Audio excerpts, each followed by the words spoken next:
الحمدللہ رب العالمین والصلاۃ والسلام علی سید الانبیاء والمرسلین وعلی آلہ وصحبہ اجمعین۔ ناظرین کرام، ماہ رمضان المبارک روحانی لحاظ سے بے پناہ برکات کا حامل ہے، اسی طرح یہ ہماری صحت کے حوالے سے بہت ہی اہمیت کا حامل ہے۔ سارا سال ہم جو اپنی صحت کے ساتھ کھلواڑ کرتے ہیں اور جو کوتاہیاں کرتے ہیں، اس مہینے کو اگر ہم اس کی روح کے مطابق اس پر عمل کریں تو ہم اپنی صحت کو بحال کرنے میں کامیاب ہو سکتے ہیں۔ ہمارے ساتھ آج موجود ہیں ملک پاکستان کی ایک عظیم شخصیت، سفیر طب پروفیسر حکیم محمد اصغر صاحب۔ ہم سب سے پہلے انہیں خوش آمدید کہتے ہیں کہ آپ نے ہمیں وقت عنایت فرمایا۔ حکیم صاحب قبلہ، میں یہ بات آپ سے جاننا چاہتا ہوں کہ روزہ طبی لحاظ سے، ہماری صحت کے لحاظ سے اس کی کیا اہمیت ہے اور کیا برکات ہیں، ذرا آپ اس پہ کچھ روشنی ڈالیے۔ جہاں یہ ماہ مقدس روحانی برکات لے کر آتا ہے، وہاں جسمانی طور پہ بھی صحت انسانی کے لیے بے شمار فوائد اپنے ساتھ لاتا ہے۔ جو سارا سال ہم غذائیں کھا کے اپنے نظام صحت کو درہم برہم کر لیتے ہیں،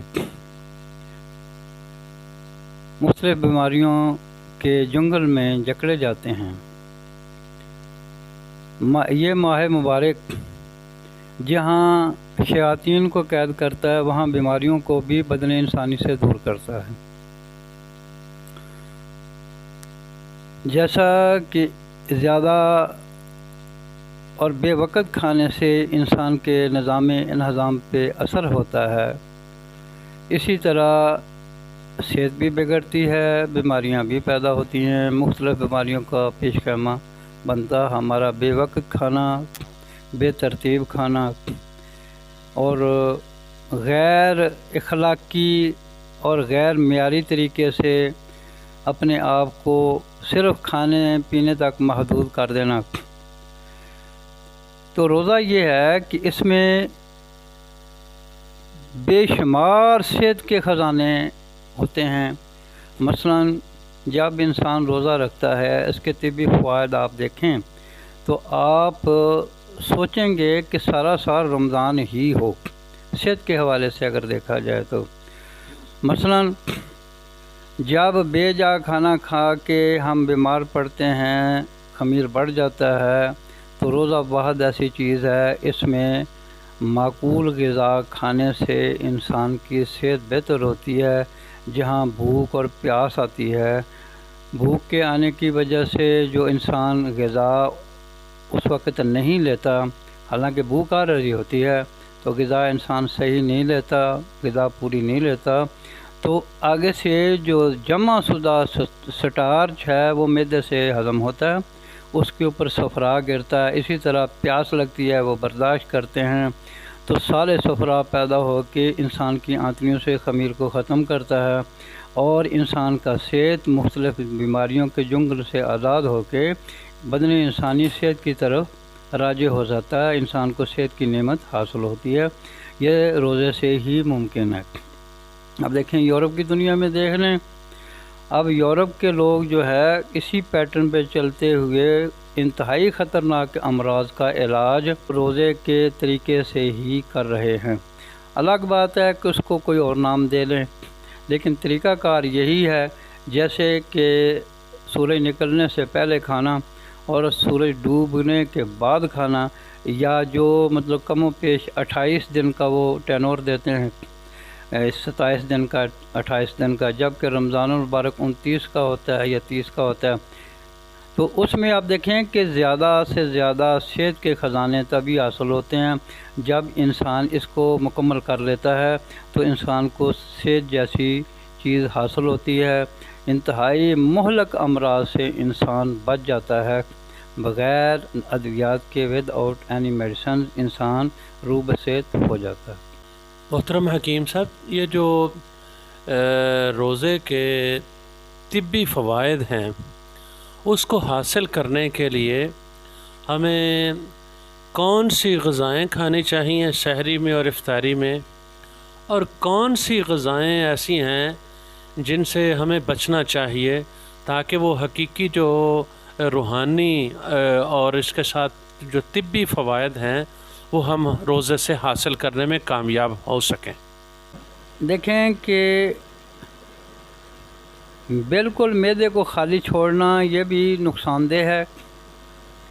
کیونکہ رات کے وقت میں معدہ غذا ہضم کر کے اس کو تھکا ہوا ہوتا ہے، اس کو ایک غذا کی ضرورت ہوتی ہے۔ اسی لیے نبی علیہ السلام نے فرمایا سحری کرو، سحری میں برکت ہے۔ اب سحری کا مطلب یہ نہیں ہے کہ ہم ایسی چیزیں کھائیں کہ جو ہضم نہ ہوں، مثلاً تلی ہوئی چیزیں، زیادہ چکنائی والی چیزیں، پھر ایسی چیزیں جو بہت دیر سے ہضم ہونے والی ہیں، یا دہی ہے بہت زیادہ ٹھنڈی لسی ہے، اس سے احتیاط کرنا چاہیے۔ نارمل تھوڑا ہلکا ٹھنڈا ہو تو وہ ٹھیک ہے، بہت زیادہ اگر ٹھنڈی چیز ہم کھائیں گے تو اس سے ایک تو یہ غذا معدے کے اندر پڑی رہے گی، صحیح طور پہ ہضم نہیں ہوگی، تو اس کا نتیجہ یہ ہے کہ انسان کے جسم میں تھکاوٹ بڑھ جائے گی، سحری کرنے کے بعد جسم بوجھل ہو جائے گا اور اس میں انسان کے جسم میں قوت نہیں رہے گی۔ غذا اسی اصول کے طور پر کھانی چاہیے کہ نارمل غذا کھائیں، اتنی کھائیں کہ معدے کو فل بھریں بھی نہیں تو بالکل خالی بھی نہیں چھوڑیں، اور ایسی غذائیں کھائیں، خاص طور پہ سحری میں زیادہ چکنائی والی چیزیں نہیں کھانی چاہیے، اور سادہ غذا ہو، سادہ پینے والی چیزیں ہوں جو آسانی سے ہضم ہو سکیں، تاکہ معدہ ان کو ہضم کر کے آپ کے جسم میں تازہ صاف ستھرا خون پیدا کرے، کہ جو کہ آپ کے جسم میں ایک صحت کی برکت بھی دے گا اور جسم انسانی کو طاقت بھی دے گا، اعضاء اور جوارے جسم کے دل، دماغ، جگر کو بھی تقویت دے گا، یعنی پورے جسم کی صحت کا ضامن وہ ہوگا خون جو آپ سادہ غذا سے اپنے جسم کو دیں گے۔ بصورت دیگر اگر آپ بوجھل غذائیں کھاتی ہیں، جو خون بنے گا وہ بھی وہ ردی ہوگا، اس کے اندر بھی مطلب جو خون کی قوت ہے، قوت نام کی چیز ٹوٹ جائے گی، آپ کے جسم میں اعصاب شکنی ہوگی، جائے گی، جسم بوجھل ہوگا۔ اسی طرح افطاری کے موقع پہ بھی اب دیکھیں کہ انسان کے جسم میں ایسا ہوتا ہے کہ وہ جب انسان زیادہ سے زیادہ ابتدا پانی سے، بہت ٹھنڈے مشروبات سے کرتا ہے، تو پھر یہ ہوتا ہے کہ جیسے روزہ مطلب چھوڑ کے وہ فارغ ہوتا ہے تو اس کا جی نہیں چاہتا اٹھ کے کہ وہ نماز کے لیے بھی کھڑا ہو۔ بسا اوقات یہ بھی دیکھا گیا ہے کہ جیسے سجدے میں گیا، جو پیا ہوا پانی اس کے ناک سے نکلتا ہے، یا پھر اس کو ڈکار ایسے آتے ہیں کہ جس سے ساتھ والے پریشان ہو جاتے ہیں۔ اسی وجہ سے سحری اور افطاری میں ان چیزوں کو ملحوظ خاطر رکھا جائے۔ سحری میں غذا ضرور کھائیں، سادہ، جتنی زیادہ سمپل غذا کھائیں گے آپ کا جسم اچھا رہے گا، آپ کو بھوک پیاس کی شدت بھی نہیں برداشت کرنا پڑے گی، اس کی تکلیف سے بھی آپ بچ جائیں گے۔ خاص طور پہ سحری میں آپ ایسی چیزیں لیں جو آسانی سے ہضم ہو جائیں، مثلا سادہ روٹی ہے، عام نارمل شوربے دار جو ہے مطلب سالن بولیں، تلی ہوئی چیزوں سے کلیاتاً احتیاط کریں، بہت زیادہ مٹھاس نہ لیں، جیسے بہت زیادہ مٹھائیاں، ان سے بھی اجتناب کریں۔ خاص طور پہ جو فیٹی لیور کے مریض ہیں ان کو تو بالکل چکنائی سے بچنا چاہیے، ایسی غذائیں لیں جس کے اندر چکنائی کم ہو، اور افطاری کے وقت بھی اتنا پانی پئیں جو کہ آپ کے جسم میں ایک تازگی پیدا کرے، جیسے نبی علیہ السلام نے فرمایا کھجور سے پہلے کھجور کھاؤ، پھر اس کے بعد پانی پی لو۔ ہاں جی، اب جب کھجور کھائیں گے تو معدہ متوجہ ہو جائے گا، جب پانی پئیں گے آہستہ آہستہ پانی کے چھوٹے گھونٹ سے پئیں گے تو آپ کے جسم میں ایک تازگی ہوگی، اس کے بعد جب نماز پڑھ کے آپ کھانا کھائیں گے وہ کھانا آپ کو لطف دے گا، آپ کا جی چاہے گا کچھ کھانے کو۔ دوسری بات یہ ہے کہ کتنا کھانا مت کھائیں کہ صبح بھوک ہی نہ لگے۔ اب جب بھوک نہیں لگی، آپ نے زیادہ کھانا معدے میں ڈال لیا، زیادہ لسی یا دوسری چیزیں ایسی پی لیں، تو اس سے کیا ہوگا، بجائے فائدہ ہونا کے نقصان ہوگا۔